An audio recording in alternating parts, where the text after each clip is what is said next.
nagpirmahan naman yung P Corp at saka yung Department of Education na mag-partner para yung senior high school curriculum natin gagawin nating akma sa mga pangangailangan ng industriya. Job-ready graduates, ito ang nais ni Pangulong Ferdinand Marcos Jr. sa mga magtatapos ng senior high school. Kahapon, sinaksihan ni PBBM ang paglagda sa Memorandum of Agreement ng Department of Education o DepEd at ng Private Sector Advisory Council Job Committee na naglalayong ipatupad ang Enhanced Work Immersion Program. Sa pamamagitan ng Private Sector Jobs and Skills Corporation o P-Corp, babalangkas ng mga hakbang upang resolbahin ang problema ng jobs at skills mismatch ng bansa.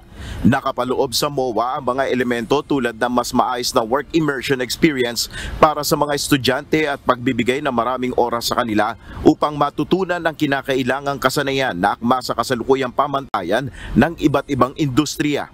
Ayon kay DepEd Secretary Sani Angara, may mga maaaring pagpilian ng mga estudyante kung anong industriya ang nais nilang pasukan.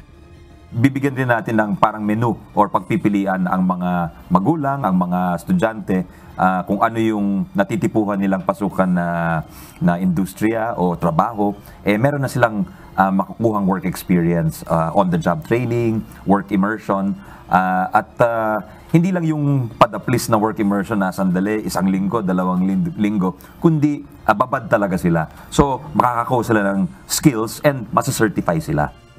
Ilang industriya na ang nagpahayag ng intensyong sumali sa pilot program na ito. Kabilang na ang Semiconductors and Electronic Industries in the Philippines, IT Business Processing Association of the Philippines, Philippine Constructors Association, Confederation of Wearable Exporters of the Philippines, gayon din ang Philippine Chamber of Commerce and Industry, Employers Confederation of the Philippines, iPeople, SM Group of Companies at Go Negosyo.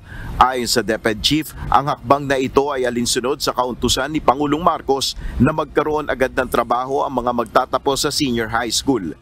Yun ay galing sa kanyang utos na kailangan yung mga senior high school graduates natin magkaroon ng trabaho pagkatapos. Dahil yun ang pangako natin nung pinasa natin yung K-12 reform. Medyo naging controversial yan yung taong 2012-2013.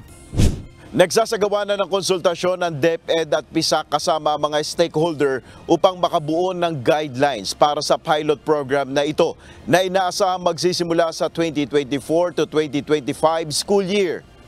Nel Maribuhok, UNTV News and Rescue, Diyos ang aming sandigan, serbisyo publiko ang aming pinahalagahan.